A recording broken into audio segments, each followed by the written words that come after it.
Victoria's back. And our heroes give chase between the Cullens chasing for her and the wolves because she's going back from Cullen territory to wolf territory. It's really intense because we all want to kill each other. I mean, it is the perfect way to start the movie off. In the book, Bella only hears about the ravine confrontation after the fact. What I was able to do is to take that off-screen encounter from the book and we actually get to see it. It's something which is quite small in the book that I felt, you know, I'd really like to see it. I think that'd be like a really fun thing to see. David then took that and just went full bore with it. Really get the arms going. A.J. Forrester was my second year director, and he was wonderful. He was completely and utterly on the same plane. His mandate for the sequence was fast, fast, fast. This is a car chase. One of the biggest challenges of the movie has always been to capture vampire speed, as Stephanie described it in her books.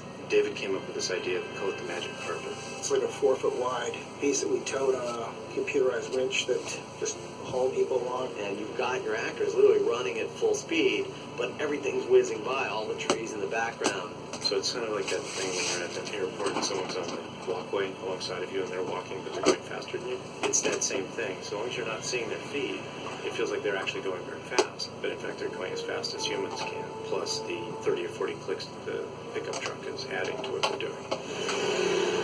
The magic carpet looks really great, but it can only do certain things. So then you have to find other ways of making that same look happen. Once you start putting it all together, some of it works as planned, some of it doesn't. So that's when the rest of our team kind of kicks into action. Victoria leaps and bounds through, sort of like a deer or an antelope would through an environment, which is, you know, the human equivalent of that is sort of parkour. So we've got these great gymnasts who, either with a little bit of help from trampolines and air ramps and things, are able to do some pretty amazing stuff. There were some things that the stunt actors just couldn't do, so we also have computer-generated digital double characters in that scene. And we have the performances of these computer-generated werewolves running through it at the same time.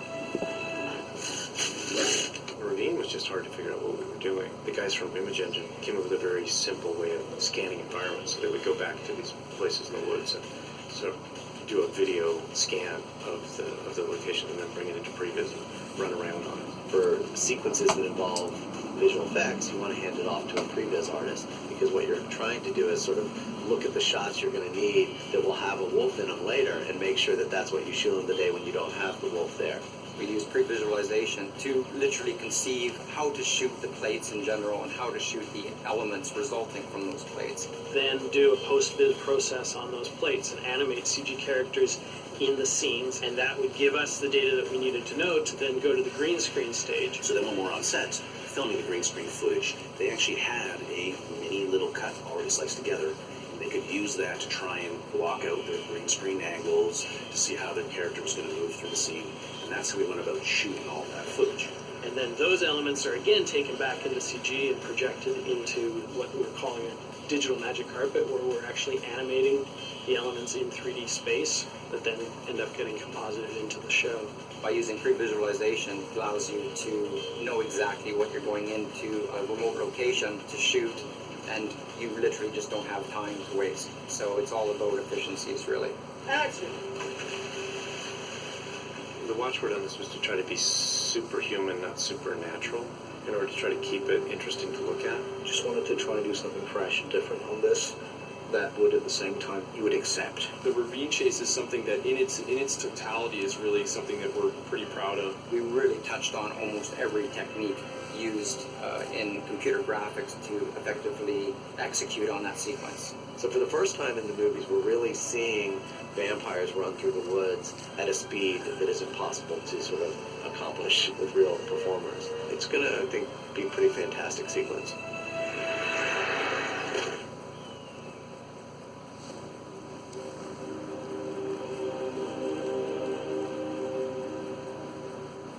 On every show, we try to take advantage of the next leap in technology and sophistication.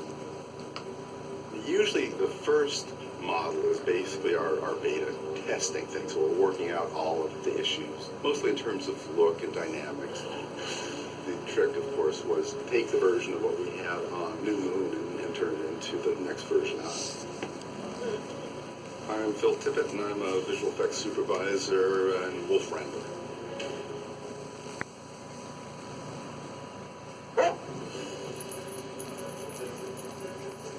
when you're doing creatures that people are very familiar with, like cats and dogs, wolves certainly fall into the canine category. So a tremendous amount of effort is put into, studying canine behavior. Wolves act and behave differently than dogs. So my job was to basically rely a lot on reference. What we had shot, we went down to Wolf Mountain and sat with the wolves for an entire day in their pens. The director really wanted to get the wolves looking as absolutely realistic as possible. And that was fine by us and fine by the animators. We're really excited by that. We wanted an opportunity to really get to the nitty-gritty of the wolves. And find out how that might relate to the characters that we're portraying in the film. And ultimately what we ended up doing was what David called a leaner and meaner wolf. We changed the proportions slightly. Giving him a tummy tuck and basically beefing up musculature. And then we shortened the fur a little bit just so that you could start to read that musculature. Then David said, well, what about more and finer fur? We already had millions of hairs on our creatures. So we were like, well, we're not sure we can do that, but we can try. We pushed a lot of our technology further than we've ever pushed it on Eclipse. That's the work of our brilliant technical art director, Aaron. There's like a groom program that runs on the outside of the wolf, and it grows all the hairs all over the wolf. So it was like an on-the-fly filling in of fur. I think even King Kong only had 4 or 5 million hairs on it. We were able to get almost 20.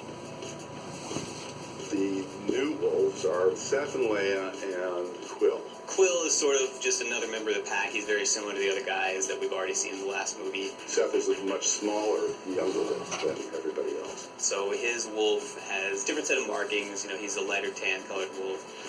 Leia is our female wolf, so we wanted to make like a cool, sexy wolf that had a non-guy presence. And you do that through posing and a little bit of, and just a little bit of shaping of the muzzle. Leah's a light gray wolf, and so we pulled some of the coloration from Seth into Leah to create that relationship between them.